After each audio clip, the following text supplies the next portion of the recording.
देखिए बिहार में असदुद्दीन ओवैसी की पार्टी की क्या स्थिति रहने जा रही है। और आपको बता दें कि बिहार में असदुद्दीन ओवैसी की पार्टी इस वक्त फुल एक्शन मोड में है। और इस बार के चुनाव में देखिए असदुद्दीन ओवैसी की पार्टी कितने सीटों पर चुनाव लड़ने का प्लान बना रही है। और इससे देखिए बिहार के मुख्यमंत्री नीतीश कुमार और बिहार के उप मुख्यमंत्री तेजस्वी यादव का खेला बिगाड़ सकते हैं। असदुद्दीन ओवैसी की पार्टी कई सीटों पर चुनाव लड़ने का प्लान तो बना रही है और किस तरीके से आने वाला चुनाव में चुनावी मैदान में अपने प्रत्याशी को उतारेंगे और इसके साथ ही साथ क्या प्लान रहने जा रहा है, इस बात की हम चर्चा करेंगे। आपको बता दें कि बिहार में असदुद्दीन ओवैसी की पार्टी, सीमांचल की अगर हम बात कर ले तो कई क्षेत्र में असदुद्दीन ओवैसी की पार्टी का पकड़ है। और इसके साथ ही साथ पूरे बिहार में कितने सीटों पर असदुद्दीन ओवैसी की पार्टी का चुनाव लड़ने का प्लान है। आपको बता दें कि बिहार के अंदर लगभग 10 सीटों पर असदुद्दीन ओवैसी की पार्टी चुनाव लड़ने का प्लान बना रही है। और इसके साथ ही आपको बता दें कि बिहार के किशनगंज सीट पर देखिए असदुद्दीन ओवैसी की पार्टी का चुनाव लड़ना यह सब कुछ तय माना जा रहा है। बिहार में किशनगंज सीट पर असदुद्दीन ओवैसी की पार्टी का प्रत्याशी हो सकता है और कौन होंगे यह सब कुछ तय कर लिया गया है। बिहार के प्रदेश अध्यक्ष यानी कि AIMIM के प्रदेश अध्यक्ष अख्तरुल इमान को किशनगंज सीट से चुनावी मैदान में प्रत्याशी बनाया जा सकता है। इसी के साथ आपको बता दें कि लगातार किशनगंज के कई लोग भी कह रहे हैं कि अख्तरुल इमान को इस बार मौका मिलना चाहिए। अब देखिए असदुद्दीन ओवैसी की पार्टी से अख्तरुल इमान को अगर प्रत्याशी बनाया जाता है तो वहां की जनता क्या मौका देंगे अख्तरुल इमान को।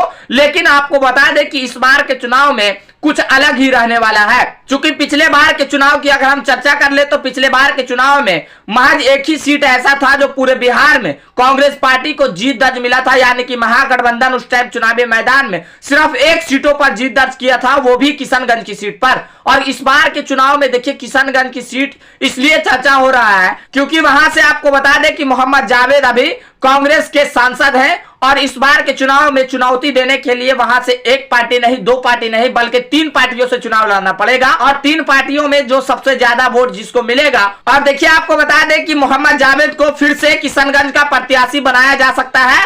और उसी के साथ आपको बता दें कि भारतीय जनता पार्टी की ओर से किसे प्रत्याशी बनाया जाएगा यह भी चर्चा में सामने आ रहा है कि भारतीय जनता पार्टी की ओर से मोहम्मद शहनवाज हुसैन को किशनगंज सीट से प्रत्याशी बनाया जा सकता है और शहनवाज हुसैन भाजपा की ओर से वहां से ताल ठोकेंगे।